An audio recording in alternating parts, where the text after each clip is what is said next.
Jackie Kirk, and I am the Chair of Leadership and Educational Administration in the Faculty of Education at Brandon University. And I'm going to be your host for tonight. We're going to take some time and listen to Marc's presentation to begin with. And then while he's presenting, if you wanted to add questions or comments to the chat, he'd be happy to go through them afterwards and answer any of your questions and respond to any of your comments. And at the end, I will give you some time to ask questions and have a full discussion with him. And I invite you to ask questions. We would really like to have the discussion at the end. And I hope you enjoy your time with us tonight. His presentation is called Newcomer Youth in the School: The Influence of Adaptation Brokers. So tonight's presentation will reflect on the journey of immigrant youth as they go through the process of adapting to our education system. The people they meet and build connections with can have a strong imprint on their experience, their self-esteem and motivation, and even on their own family's resilience. We will have the opportunity to discuss the implication of these findings with our presenter. Marc Valade is currently the Stanley Knowles Visiting Professor in Public Policy at Brandon University, and his home is BU Cares Research Center. He is a PhD candidate in policy studies and conducts research on immigrant settlement and on the capacity of smaller communities to attract immigrants. From 2014 to 2017, he led the groundwork of a Toronto-based study on the integration trajectories of immigrant families. This fall, he's been conducting a similar study in Brandon and Neepawa, Manitoba, where he has already met with 28 participants, mostly newcomers working or studying in schools and post-secondary institutions. Marc, I'll let you take it from there, but I'm really looking forward to hearing from you. All right, thank you. I'm going to start with sharing my slides.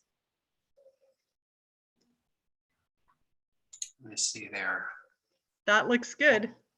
Looks good. Let me just access my script. That's the other challenge. Oh, wait, I'm going to stop sharing. I have a problem here. Okay. Let's open this now.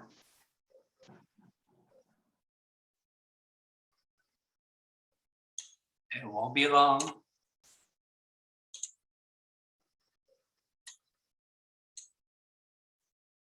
let's try this again.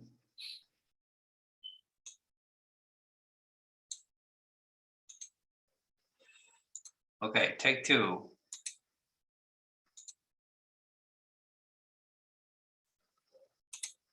All right. Can see it? Okay. All right.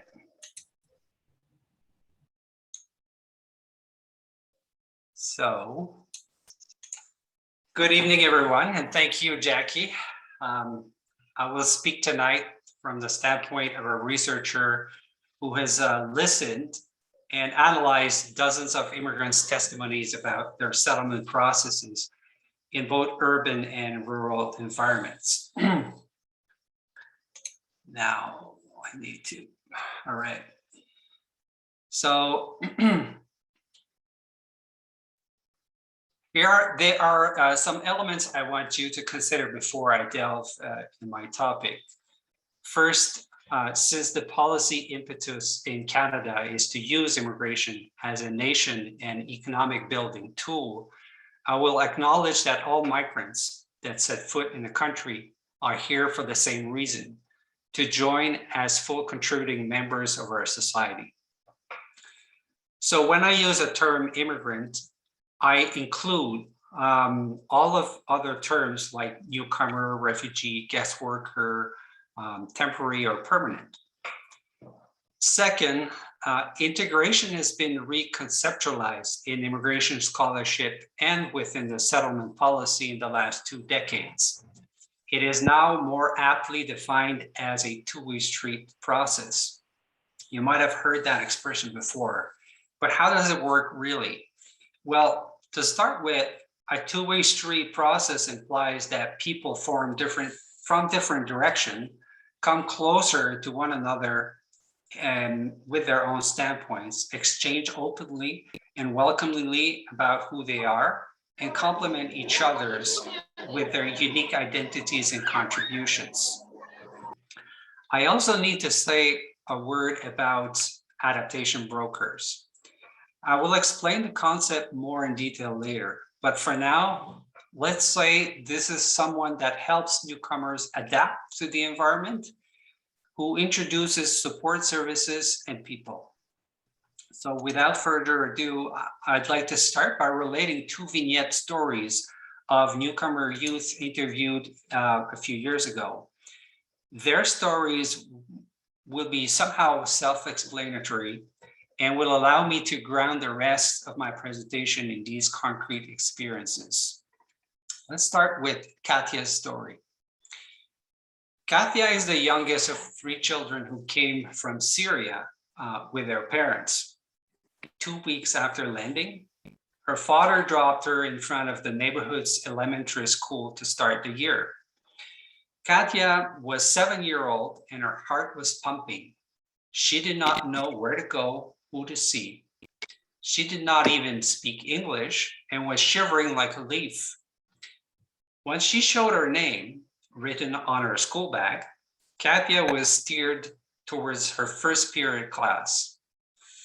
There, she was greeted by Miss Serko, her grade 3 teacher. Miss Serko took her right under her wing. She matched her with another student who spoke Arabic. She also made sure Katya was in the right English learning group for her level and checked on her progress periodically. Miss Serko sat with Katya occasionally to assist her during tests. She helped her understand the questions, reassuring her with tips. Remember, Katya, we spoke of this in class the other day. We said it could be solved that way. Miss Serko also appraised Katya's progress in class. When she read out loud in English, she would say, "Very well done," even though Katya had no clue what she had just read meant. One day the teacher phoned Katya's mother, who was fluent in English, to say that Katya was upset with something and had been pointing outside to the schoolyard. After a brief conversation with her daughter, the mother told Miss Serko that Katya had been pointing at a pile of leaves, saying she never had a chance to jump in them. So Miss Serko put her rubber boots on and went out with Katya to jump in the leaves as a fall treat. She came back home that day all excited and said, "Mom, Miss Serko and I played in the leaves today." Katya built a lot of confidence during that year. School was a safe place where she felt supported and motivated to learn. When the interview took place, Katya was 14 and had started high school, where she was getting good marks and was confident she would one day attend college. The next story is that of Alberto. Alberto arrived at age 15 with his mother and sister. The year prior to moving to Canada, the mother had the children attend an English extracurricular program at a private academia in Bolivia. That was not enough, however, to give Alberto the necessary fluency and confidence to continue high school in English. From the first day of school, he felt he was missing out on class content, but was too shy to ask for support. In fact, no one seemed to care so long he was not making any trouble. Alberto was indeed quiet, sitting in the back of the class, lost in his own thoughts, and often frustrated he could not keep up with the rest of the students. One day, a teacher made Alberto read a section from the textbook in front of the class. There's an echo there. Alberto accent came out strongly with obvious mispronunciations. Jackie, can you hear this? I can. I'm looking to see if I can mute the microphone. Yeah, I think there's a microphone open and there's a back loop. Is it okay now? Okay, we're back. Good. Maybe I would just remind all of the people in the audience just to keep their microphones muted and probably keep their videos off, because every once in a while their pictures are coming up over you. Okay. So one day a teacher made Alberto read a section from a textbook in front of the class. Alberto's accent came out strongly. With obvious mispronunciations, the teacher tried to correct as he carried on. But Alberto could not do it, and each time he pronounced a word in a strange way, the whole class laughed. After a short while, everyone was laughing, even the teacher, who said, "You know what, never mind, sit down." The teacher then selected another student to read. It was so humiliating that Alberto came home, his face purple with rage, and shouted, "I don't want to go back there and be ridiculed like this." Alberto's mom, who came from a highly educated family and had earned a doctorate herself, was astounded by the school professionals' behavior toward her children. She discovered they were biased against Latino youths. Even the school counselor tried to convince her to steer the children toward trade programs, doubtful they could pursue university. As for Alberto, he started hanging out with some troublemakers from the neighborhood. Involved in drug possession and other petty crimes, he was arrested and prosecuted. School social workers did offer some monitoring at that point, but Alberto had no more interest in the environment. He dropped out and is still living with his mother at age 22 without work. So, end of stories. It's a big contrast, isn't it? But before fleshing out some of the lessons learned from these experiences, I'd like to give you an overview of the steps immigrant youths usually go through during their adaptation. First of all, we need to remember that most children that came with their parents didn't have much of a say in the choice to migrate. Even though they can agree on the broad objectives of such a move, it remains something imposed on them, and they can be ambivalent for several months, if not years, whether this was necessary. Initially, they are often interested, excited by the traveling part, by the novelty of the new country. But once the day-to-day challenges become clearer to them, they can go through serious emotional turmoil. The first institution they are most often introduced to is obviously the school, within a month or two of landing. The school system is the one institution by which all kids must pass in Canada, which conditions substantially the context of newcomer children's adaptation processes. So they end up in a classroom with other children they don't know, who are mostly Canadian born, except in communities and districts where immigrant settlement is prevalent, which you can find mostly in the bigger cities. From day one, they are confronted to a slew of challenges: where things are in the school, where to eat, what happens during recess time, whether they have to change rooms for certain classes, how to behave in specific circumstances, and the biggest one, communication. Depending on their level of official language fluency, they can have a hard time understanding processes or expressing their needs. Ask simple questions. Even for those coming with English fluency, having a different accent and using a different vocabulary creates multiple confusions to the point of feeling inept to communicate.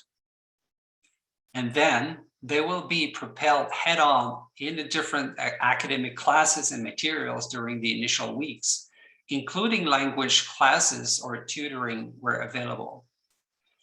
It's not long that they experience different adverse feelings, such as not understanding contents, explanations, homework, expectations, and pedagogy altogether. Or on the contrary, feeling that they've learned it all before and are literally losing their time. All in all, just at the level of school adaptation, they are in some cases confronted to acute disorientation, communication gaps, and cultural misunderstandings. That creates a shock, which can be lived more or less strongly depending on context, background, family situation, and personality. But yes, many go through a cultural shock. Let's put it this way. So reactivity may then kick in. Some will literally experience emotional recoil, becoming suddenly mute, non-reactive, even to their parent. Some withdraw socially, not sure they are welcomed by other kids in their little circles. Some may also bluntly speak up and ask their parents why they've dragged them away from their home, their friends, their family, their country. And if they don't voice it, they might still live these feelings internally, too scared to hurt their parents.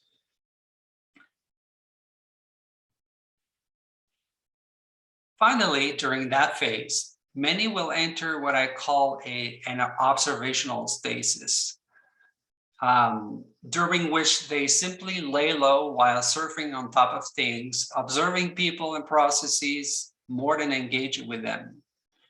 They are mostly silent, not making connections, doing what they're asked to, if they can, acquiring new skills, perfecting language, but still remaining observant of this new world, this new reality and culture. This girl told me recently, during the first 6 months, I felt like I was watching a movie and I was just one of the characters, not sure it was really me. She expresses well this stasis period where she is observing, but not really engaging, sort of not knowing anymore who she is and how she fits in this decor. Further on, we observe a tipping point between feeling disconnected and choosing to engage. This is usually the moment they make a significant friend. That is when suddenly things enlighten. They come back home and start smiling again. They are proud to say to their parents, I have a new friend. And parents can clearly account for the change in behavior and motivation. What is amazing in their stories is that it just takes one friend. From there on, this friendship gives them the drive to emotionally choose the migration. They are still acquiring cultural skills and perfecting their reading of the environments, but they have found a relationship they can trust. They feel safe expressing their inner feelings again, asking questions they wouldn't dare ask elsewhere. Many tell us that they've suddenly found a reason to get up in the morning, go to school, meet someone to have lunch with, someone to make jokes with and laugh with. Their motivation has changed and their judgment over the migration move also. In other words, their adaptation takes a new turn, one where they gain confidence, apply themselves more seriously at school, and collaborate more at home. They are now on the path of a fast-track adaptation at the social, academic, and cultural levels. There will be challenges still, but they know they can get through and are willing to put the energy. All this because of this nascent social capital. Think of social capital as a set of relations that people can rely on to support them eventually when they have specific needs. Let's go back to our short stories, if you will. In the first one, Katya, a schoolgirl who had just landed with no English whatsoever, gets all the support and encouragement needed directly at school and in class, and builds the confidence to improve herself and thrive in her education process. In the second one, a teenage boy who had some English knowledge but not enough to follow well in class, doesn't receive much support, tries to lay low, is ridiculed and hurt. He disconnects from the school, engages in petty crime, and drops out. One difference in treatment between those two cases is the presence or absence of adaptation brokers at the moment these newcomers needed them the most. By analogy, we could say that the first case is about prevention, while the second one is about a cure. Alberto's problems, however, could have been prevented. You can see better now the potential influence of an adaptation broker.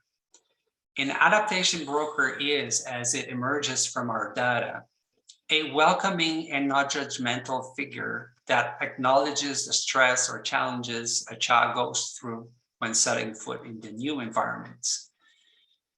A safe space for newcomer children to be learners at their own levels, and someone that gives encouragements.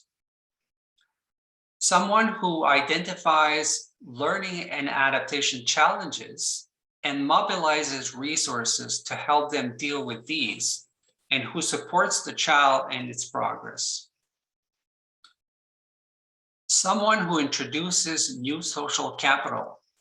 At first, it can be a friendly and respectful peer on which to lean on for basic orientation. Maybe that person will become a friend. Actually, many do in our interviews. Or simply a springboard to connect with other peers with which they might develop a significant friendship. In summary, these brokers can be a teacher, an EAL specialist, an educational assistant, a classmate, and a best friend. There is no restriction, in fact, in terms of position or function. It can well be someone outside the school, a sport coach, a settlement worker, and so on. The hallmark of the support adaptation brokers provide is that they directly or indirectly influence the acquisition of self-confidence as the newcomer works to acquire the skills necessary to engage in the environment.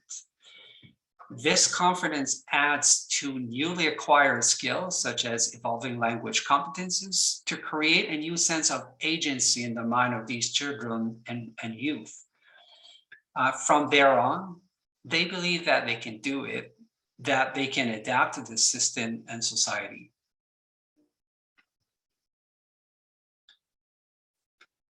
With these findings in mind, let's revisit the theme of integration. Many of us would naturally see the path of immigrant integration as one where newcomers have to make the effort to adapt to us, learn the language, the values, the behavior expected, and then apply them. I can tell you from the many immigrants I have interviewed so far, that is what they want to achieve indeed, so they can get a good job, be independent, and support their family. No doubt about that in my mind. But they don't want to lose their distinctiveness either, and wish they can be recognized and appreciated for all of what they're bringing. They cannot just dismiss their identity as if they hadn't existed before. The direction of integration process as it unfolds, however, is easily one-sided. It can be implicitly embedded within institutional objectives, as it tends to be in our education system. And it makes sense from an education policy standpoint, because we want all kids to access an instruction that gives them the skills and the tools to build themselves so they can thrive as individuals. So we indirectly pressure kids to fit these molds and to remain focused on the school curriculum, that is, to achieve what it's expected to pass to the next level.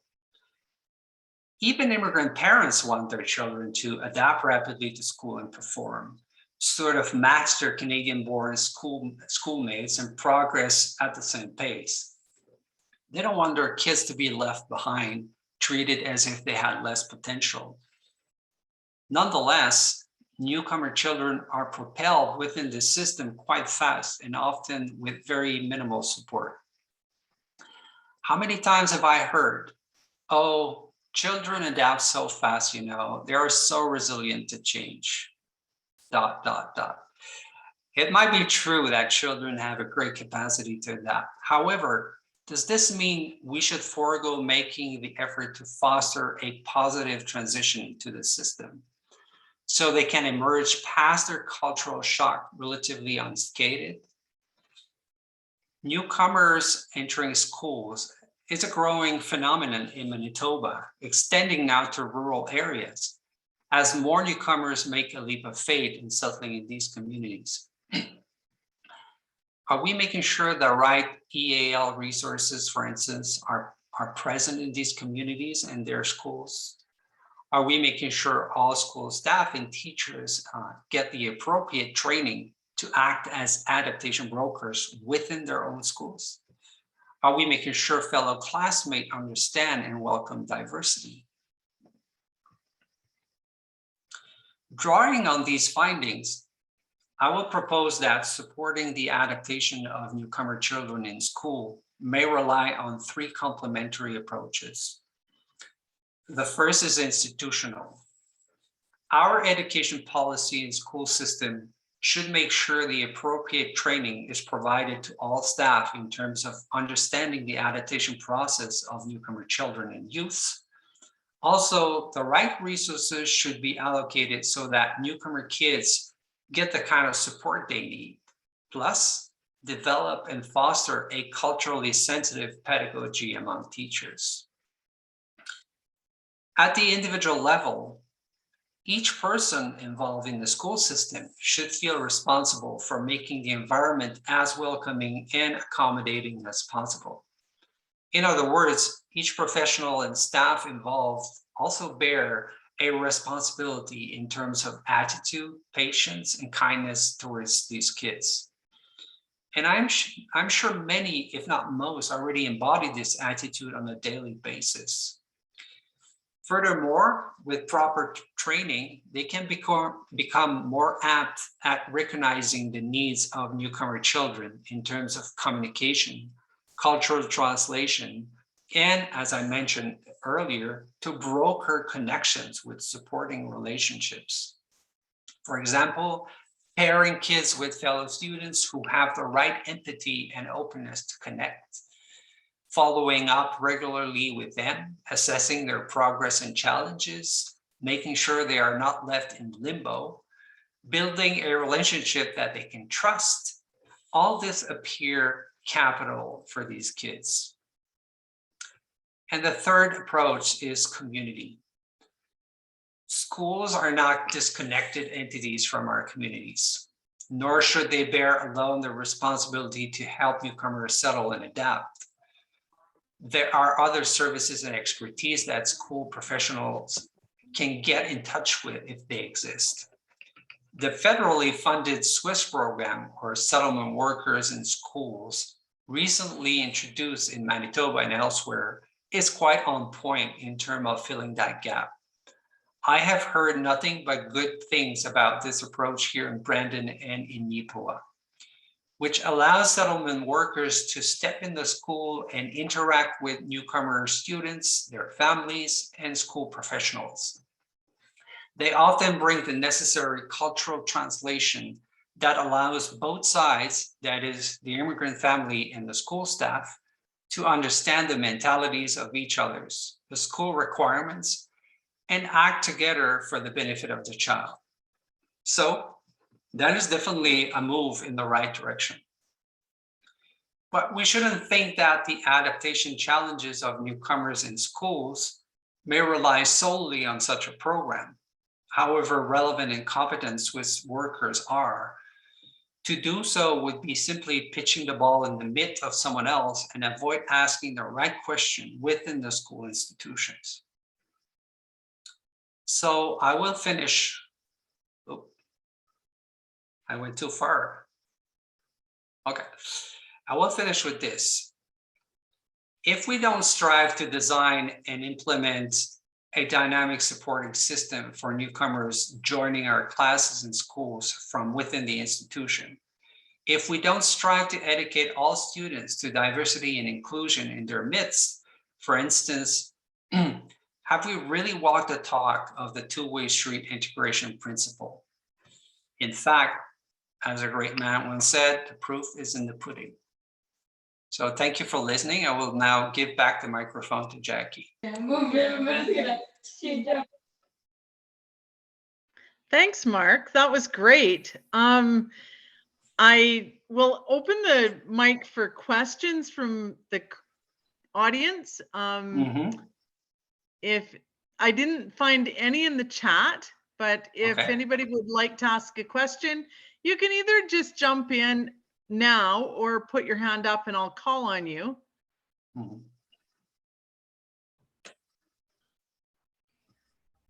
So while we're waiting for people to generate questions, Mark, one of the things that came to my mind, you know, and I bring it back to a personal level, and we do have lots of immigrant students who come as international students to Brandon University.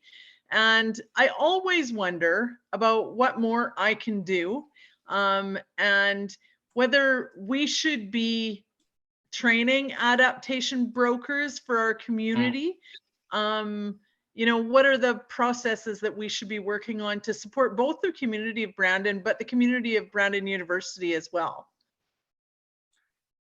So I'm just trying to understand your question. You asked me whether you should train adaptation broker within the university to support international students. Is that what you said? Yeah, I think so. Okay. International well, they already exist. But also somehow. Newcomers. Right. There's adaptation brokers, but I always wonder, you know, every year I see new international students come and I see them go through the process that you described, and it's challenging for them. And I always wish that there was more that I could do. Yes. Well, that's well, first, it's a good reaction on your behalf. Because if you're seeing what's going on, then and you're seeing the lack, somehow you could become a broker yourself by trying to orient them and connect them with the right resources, which gladly in most universities they exist, and because they do have a lot of international students, and they put together, you know, organization, peer pairing exists actually, and are easy to, you know, to get and access. And there's even you know, the World University Service that sponsors refugees and take care of them when they get at Brandon University, which is a great resource. So out of that, I'd say, you know, it's communication between people who are aware of international student needs and coordination of these services. But somehow I get you when you say, you know, some of them go through the same kind of process as adults do. And it's often also through one broker or one, you know, good relationship that they develop trust with, that they feel they can get, you know, they can get past that shock and really feel supported. Right. And more so, I would add to this, for international students, a lot of them come alone, and they don't benefit from the support of their own family being there with them. Some will come and will be able to bring their family, but oftentimes they're young students in their 20s, they're alone, and they feel that isolation probably even more than a lot of immigrant families. So that's one piece I didn't have much time to talk about, but one advantage of migrating with your family is that you are supported by a support structure that's close to you. Right. So there's a Mhm. question in the chat now. Yes. And the individual is asking you to talk about the difference in the education system and structure that affects the adaptation of immigrants into Canada. If you want to open it, you can read it yourself. Well, I'll read it, yeah, because I'm not sure. I mean, this is a quite wide question, eh? Yeah, so basically, you know, what I'm trying to ask is like in Yeah. different parts of the world, we have different educational systems. For example, Oh, in true. Canada, we enjoy outcome-based educational system. In some other parts of the world, basically it is Yeah. teachers-based approach. So Yes. when the students come from those countries into Canada, um, Mhm. do you think it affects their adaptation process in the schooling in the mainstream educational system? Do you think this is Yeah. another factor that we need to look at it while Yes. working with the newcomers at schools? No, of course, and in a lot of cases, and that's a good question. Thank you. Um, indeed, part of their cultural shock is also an educational shock. Is they get into an institution where they don't have boundaries like they have before, you know?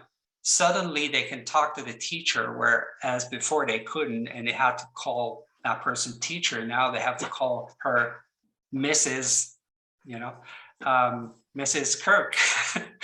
And and but and so the pedagogy, like that's what I said eventually in my talk, you know, even the pedagogy is a shock for them.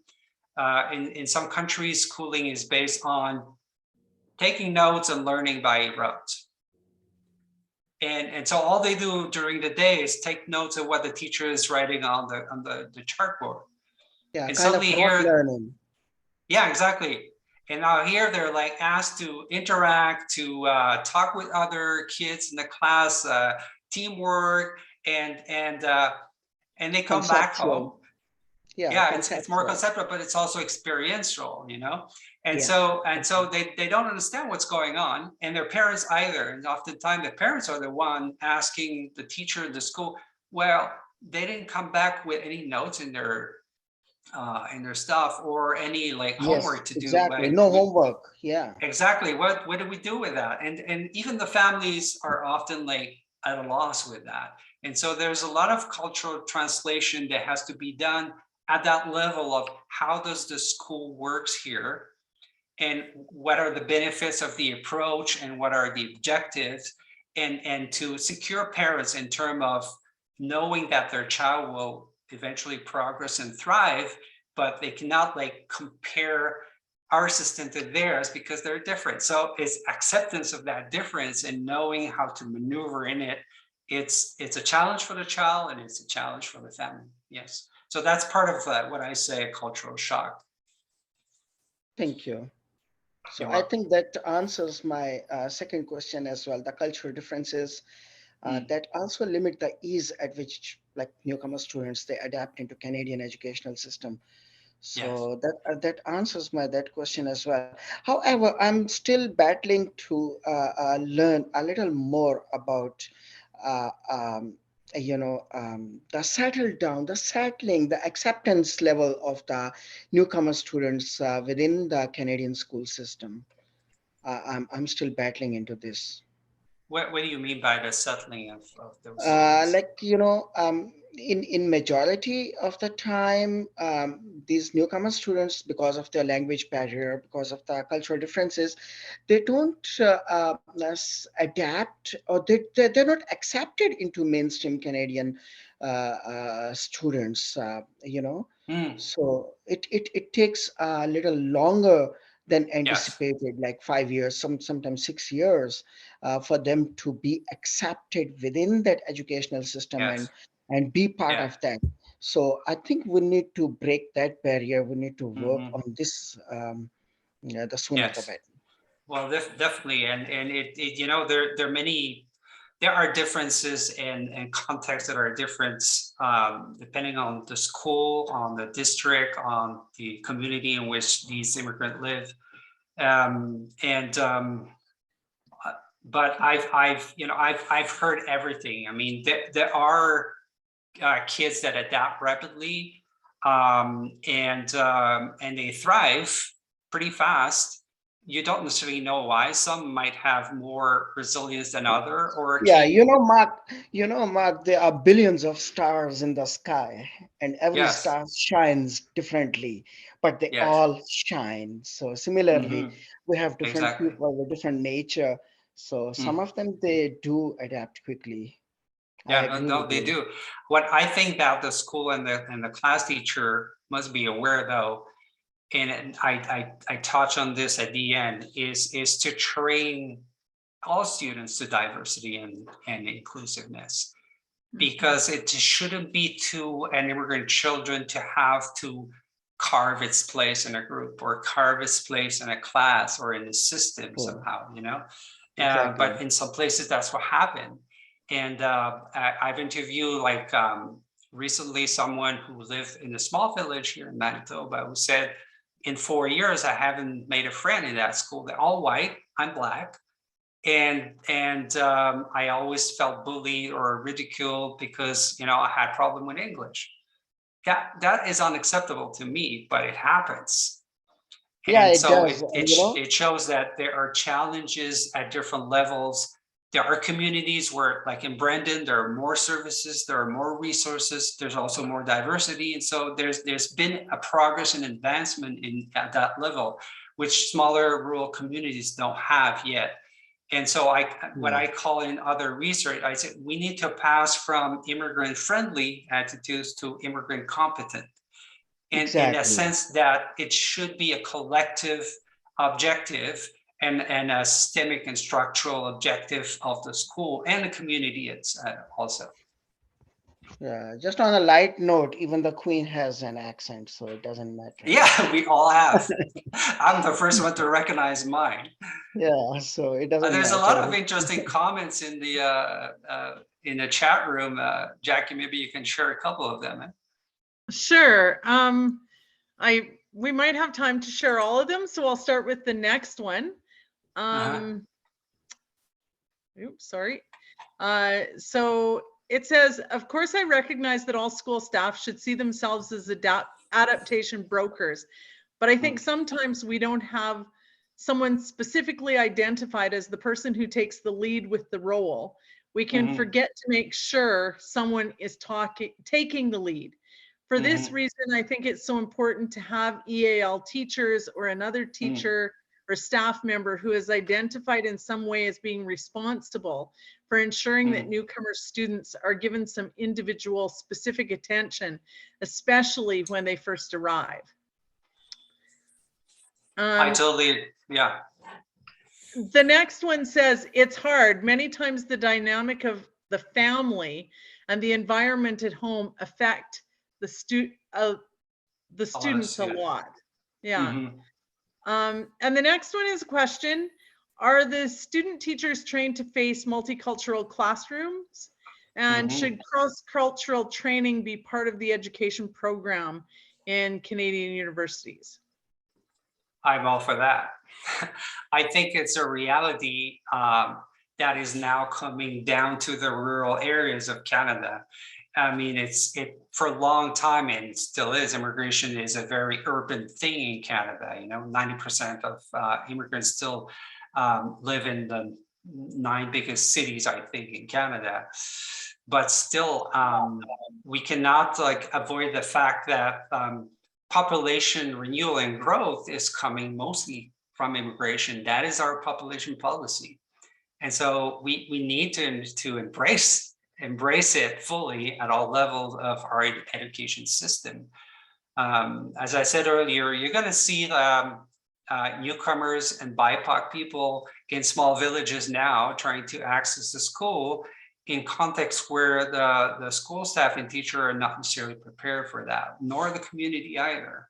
So there's a lot to be done. There's a lot of work. And I agree with what Joanna said earlier, wrote down in terms of it takes also leaders within the institutions. You know, you cannot just like spread the responsibility to everyone, and that's the danger of watering down the responsibility somehow. You know, so having a leader in one institution can be gratifying for everyone because of the support and EAL specialists can, you know, bring to the home class teachers, but also in terms of the training that person can do with, you know, their colleagues. So I mean, this is like a positive snowball effect. The next one is, do you think that the school system should adapt to changing student demographic? And if so, how? And or should the students bear the responsibility of adapting to the system? Well, I'm going back. Of course, the school system should adapt. I mean, that's kind of like the point I'm making at the end, and that is the test of the pudding, because that's a demonstration of the two-way street integration process. You know, do we just expect children in school to adapt to our system, or do we make place in our system to make place for them with what they bring in terms of uniqueness? You know, I say to people, what an amazing opportunity, you know, to organize and introduce in your curriculum and your teaching objective issues of diversity and welcomingness and inclusiveness to all differences in society. I mean, this is a teaching point, education point that the school should thrive doing, in my sense, you know. But you have great opportunities when newcomer children enter a class. You know, you can engage as a class and a teacher with that person, with their family, of course, respecting their capacity to do so. At one point, sometimes they might be quite shy in the beginning, but still, I've heard, you know, very nice stories. This story in Toronto of this Muslim Syrian kid who was in class, was put in for many reasons, depending on the community, but the parents had a hard time placing that kid at high school, and finally he ended up, it was mid-school, it was a Catholic school. And so, okay, they said, we accept that, we know he's gonna get good education, and so he had to attend, you know, religion classes somehow, and the teacher, you know, he kind of laid low, you know, but did his stuff. At some point, you know, the teacher asked him, but what would you say as a Muslim, you know, as a prayer, a morning prayer? And she asked, and he said, well, I can come up with one. And she said, okay, let's do this. Next Friday, you come up with a prayer. And he came up, he prepared something. He did, you know, a kind of prayer he would have done as, you know, within his Muslim faith. And the teacher was so moved. She says, like, but this is amazing. You know, I don't understand how different we are. and she, the child said to the teacher, but you know, Miss, I don't know what's her name was. He said, there's only one God. So the child had a very, you know, that kind of answer. But what I'm saying also that it's a great opportunity. In some cases, you have teachers that allow students, newcomer, to talk about the country, to talk about what's going on there, to talk about their different cultures, and to exchange with organized activities within the class. You have to see this as a great opportunity that everyone will benefit from. The next comment says, sometimes the background and the school environment of the previous country leaves such an impression on the children's minds that it becomes hard for them to adapt to new changes. Yes, yeah, and one of those I see often is we're not allowed to speak. We're not allowed to ask questions. And the teacher is like God, literally, you know. So it's for some who have been drilled in that kind of system, it's hard for them to engage in class exchanges and ask questions. And they can be seen as not interested or as like disconnected, but doesn't necessarily mean that they are.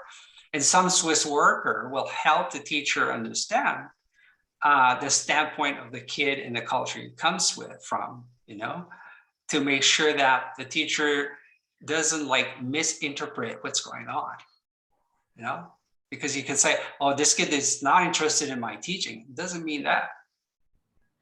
I see there's some people in the audience with their hands up as well. Okay.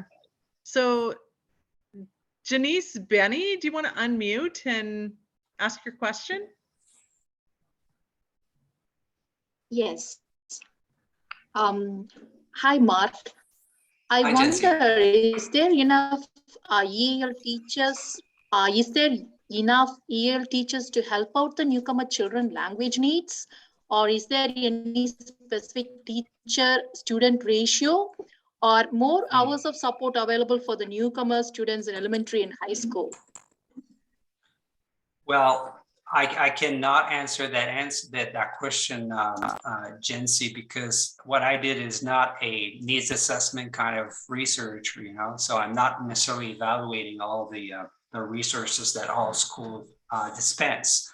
I would tend to say some people in the system here are better more apt to answer that kind of question.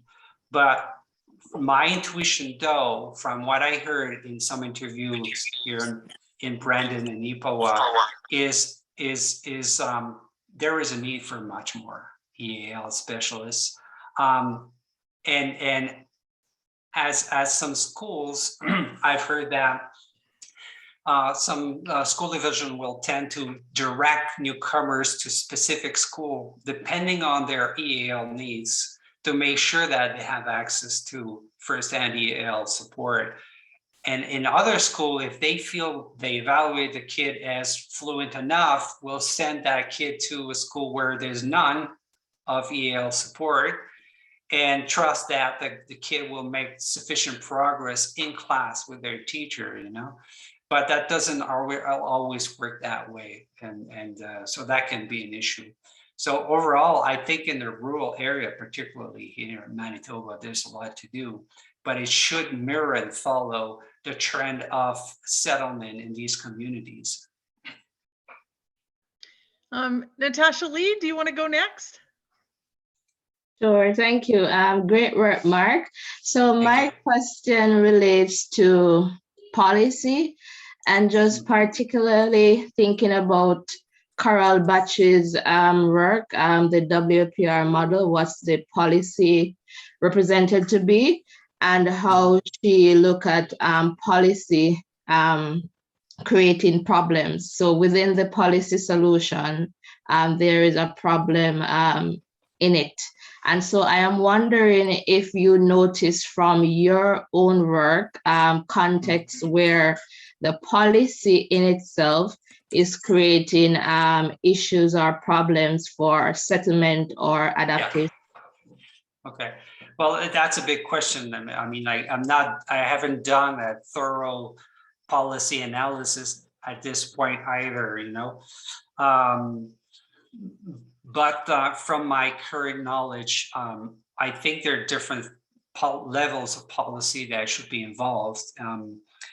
If I look at the immigration policy first, maybe in the admissions stream, or the way certain immigrants are funneled towards certain communities, there could be better adjustment in between the capacity of a community to welcome these immigrants and offer them the appropriate services, especially in the schools, and regarding the needs of these family and immigrants.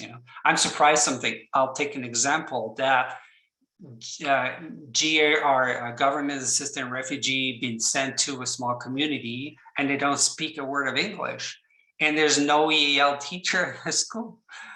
And I keep asking myself how, in their right mind, policymakers can, make this happen. I mean, there's an issue there. It also calls for multi-level coordination between policies and policymakers, in a sense that education is a provincial competence and immigration is a dual competence between province and federal, but federal has a big role to play in the admission of immigrants. And so could these different level be better coordinated? I think yes, and they should be. Thank you. Okay, we're getting close to the end of the time. We have about 3 minutes left. Sorry, can I ask a question? You can. I was just going to say, I think that we can stay on and chat longer. Michelle, do you want to just confirm that? And then I'll go on to the next person to ask their question. Sure. Hi, everyone. I'm here. Hi, everyone. Yes, thank you all for coming. It's been wonderful to see so many people interested in this very important topic. And thank you, Marc, for sharing your thoughts. And thank you, everyone, for those wonderful questions. I am very fine with leaving this room open. If you'd like to stay and continue the conversation, I will also stay and make sure that we can keep the room open. And also, while I still have you, I'd just like to thank everyone for coming and let you know that if you want to keep hearing about any new doc talks as they're coming out, you can head to our website. It's just bucares.ca. I'll maybe put it in the chat. And there's a place there to become a member. Membership is free, but then you'll get updates about as we are doing these kinds of events. You'll know what we're doing and hear those updates. So thank you again for coming, and I'll leave the room open. And so Mahtab, please ask your question, and I'll mute myself now. Thanks. Yeah, thank you so much. Thank you so much, Marc, for your great presentation. It's really informative and helpful. I have a question about the adaptation level of refugees compared to immigrants, because I noticed that one of your cases was from Syria, so I thought maybe that student was from a refugee family. I'd like to know if, based on your experience, if you had mentioned any difference between refugee students compared to immigrants, about their adaptation level, the time that they need to get adapted. Yeah, thank you. Okay, that's a very good question. Thank you, Mata. So the Katya's case, they were not refugees, and they were able to migrate to Canada as economic class immigrants right before the start of the civil war over there. But your question is quite good in the sense that obviously a lot of refugees come with bigger families, first of all, and that's a direct call to our education system. They're all going to school, oftentimes 4 or 5 kids. And because of the background of the trauma and the civil wars they come from, these people are chosen because of security issues. They're not chosen because of economic class criteria that we might have in terms of human capital. So they come with less human capital. They're not necessarily have a degree. They are maybe blue collars, and they're ready to work, but they don't speak oftentimes, most of the time, a word of English. And they come off. I've seen cases where the kids, even at age 12, 13, have never been schooled. And suddenly you have to tell these family, the kids have to go to school, and we'll find a way to get them in the bandwagon at some point. But so there are more challenges, of course. They're more acute in terms of cultural shock, in terms of communication issues, in terms of learning capacity. And so I would say, of course, I don't have a big sample to give an appreciation of what's going on everywhere in rural Manitoba. But the few I talked to that had tried to settle in smaller communities had a hard time in terms of feeling isolated, in terms of not fitting in the school system or in the community, or not finding work. So there are multiple issues that are lived that demand somehow a different response. So my feeling is, for these families and those kids, unless there's really a mobilization at the local level in a small town with all the resources to step up their capacity to support them, not only economically, but also in their learning process, it might be, sacrificing somehow these people, because I've seen, it's harder to retain them in a context where they feel isolated and having hard time getting some work. So yes, there is a difference. Yeah, thank you, Mark. You're welcome. So I think we have 2 more questions. Okay. We'll take the one from the hand up first, is Matab in Regina. And then there's one in the chat. I think she just did. Yeah, I just okay. asked my So- question. Oh, that was you. Sorry, I'm sorry. that's Yeah, okay. thank you. I should have put your hand down. Dear, oh dear. Okay, there's one in the chat. Yes. There originally was 2 people with their hands up. Okay. So what is the percentage of teachers in general trained to help immigrant children settle into their new community? Well, I don't have that question, that answer. And again, as I said, I'm not doing with my research approach. I could, and eventually I would like to contrast what I've heard in these interviews with the reality. But someone who's in the system, in education ministry or in the education system, could answer that, but I can't. Maybe Jackie can. No, I don't think I can. I do know that in my grad classes, it's mostly teachers, and I hear more and more people talking from a place of comfort and knowledge about the needs of newcomer students. Joanna, are you still around, and maybe you would like to answer that question or talk about that question? I'm still here. I've been out of the EAL specialist role for 3 years now, so my knowledge is a little bit older, but I can say that Brandon School Division did put a lot of effort into training teachers and ensuring that there were EAL teachers in all schools for a while. And then the thinking kind of went, well, we've been doing this for a long time in Brandon, and we've kind of adjusted, and all teachers kind of need to take responsibility, and we've moved away a little bit from having EAL teachers and looked at kind of having EAL students supported by literacy support teachers, reading teachers, numeracy teachers, and looking more at like the content rather than just the language, which was necessary. But I think then we've also had a pretty significant shift in our population. We do accept a lot more refugees now, and so as Mark has said, our needs are significantly different for some students. And I think that has, we do still have some gaps in those areas. And I think also we do tend to kind of forget when we get students from different countries and they don't have a peer in the school and there's nobody that speaks their language, and we kind of feel like, oh, they'll figure it out, and we don't have those lead teachers anymore. So what percentage, I couldn't give you a percentage. I could say that in 5 years ago, there were EAL teachers pretty much in all schools.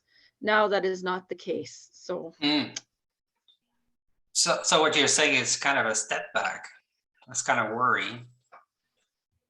Yeah, I mean, you could look at it as a setback, or you could look at it as maybe schools feel that they've built capacity in a sense that they don't need those lead teachers.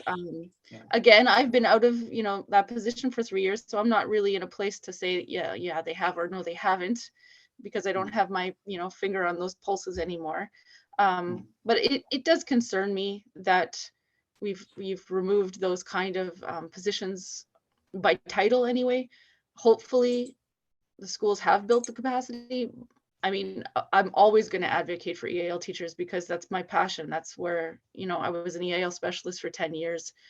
And I feel like it was really helpful for like those reasons that you said. You know, an EAL teacher can kind of be the representation to bring PD to the school, to go to those professional development trainings, go to Winnipeg meetings where, you know, the new curriculum was just published very recently. I don't know how many schools know that. I don't know how many EAL teachers are still left to kind of make sure that EAL teachers, or that those EAL documents are getting, you know, spread, and that those outcomes are getting integrated into the instruction. So things like that can kind of just get lost sometimes. Amazing. Mark, I see yes. that Kelly has just put into the chat. Yeah, I was going to say, I wanted to read that. Would you like to talk about that, Kelly? Yeah, certainly I can. So I work in the Brandon School Division as I work at the Welcome Center. So all of the newcomer and refugee students register for school with me, and I complete their initial English and math assessments.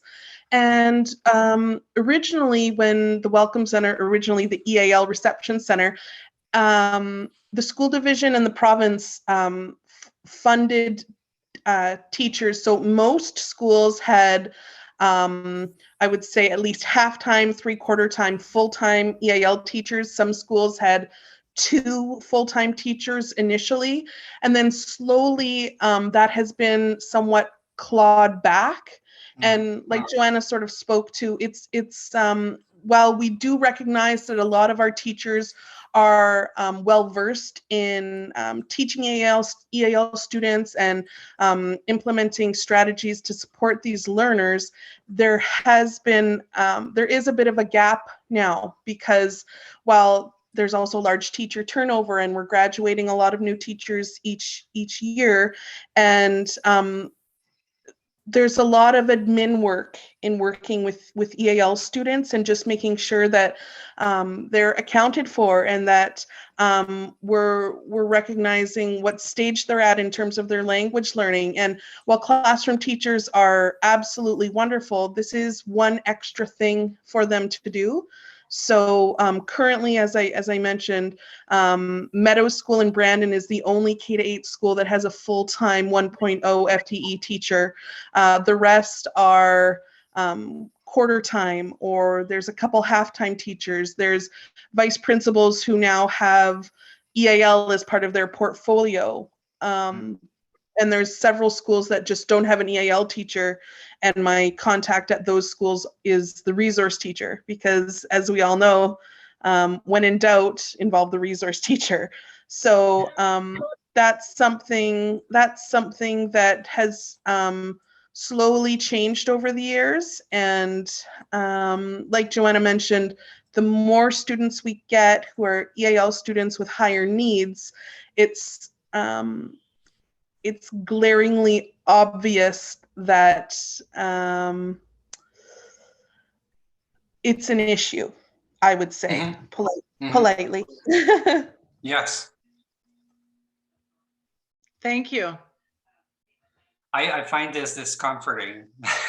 And that's one of the surprise that I had doing interviews here in Brandon, is discovering this, not only from the standpoint of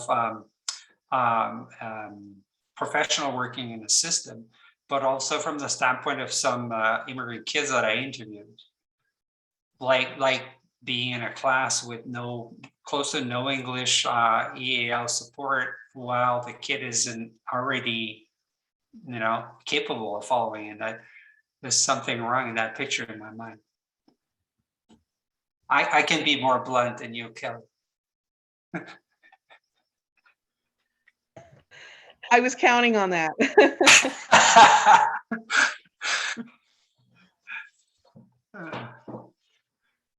It's amazing to see, all you people like staying after a time. I'm like, this is mind-boggling. I've never seen that.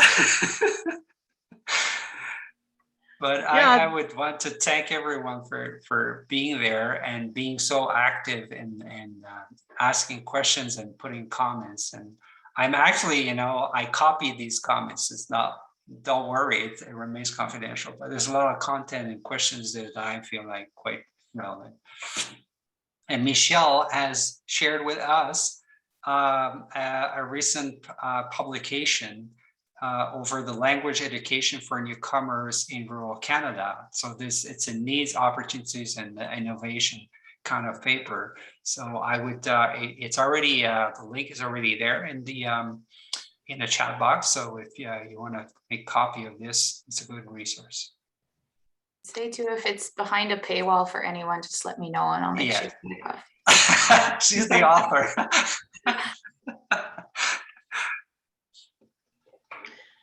Thank you so much, Mark, and everyone for the session. That was a great session and great questions and answers. Thank you so much. Thank you, Oksana. Yes, thank you so much. It added a lot of insight and just got us thinking in a little broader context. And oh, thank you for your time so much. Thank you, Duncan. Thank you to everyone for coming. And it seems like we're sort of getting to the end of the evening. Mark, thank you so much. It's been a great conversation, and you can see from the activity in the chat and in the questions that you had the audience right with you. So that's awesome. I've really enjoyed it. So I'm clapping my hands right now. Thank you. Yeah, we can all clap our hands. Thank you for being there, everyone. It's amazing. It's been amazing. So we've been recording this also, so we can once that recording is finished, we can put that up on the website also. If you want to go back to this for any reason, we'll have that up there. Okay, thank you, Michelle. All right, thank you so much, everyone. So I think we're wrapping up. Yeah, have a wonderful night, everyone. Stay safe if your roads are icy. Have a good night. Thank you. Have a good night. Bye-bye, everyone.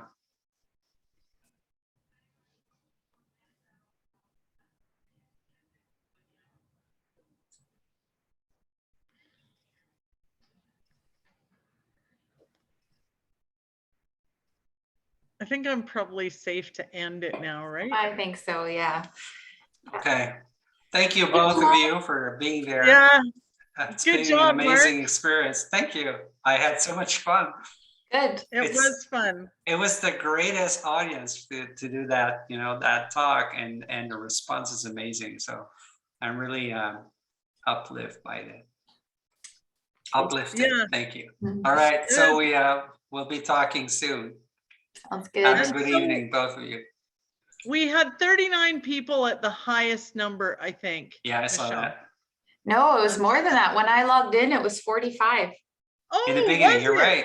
Yeah, yeah, but one person had logged in twice, so maybe 44. Okay. Yeah, no, the highest number I saw up there was 39, but 45 is way better. But 39 was towards the end, before we went over the board, and then still at some point there were still 35 after 10 minutes. I was like, anyway. Yeah, it was a great audience. Yeah. Right. Okay, thanks a lot. All right, thank you. Thank you. See you at the office. Bye-bye. Bye-bye. Have a good night. Thank you.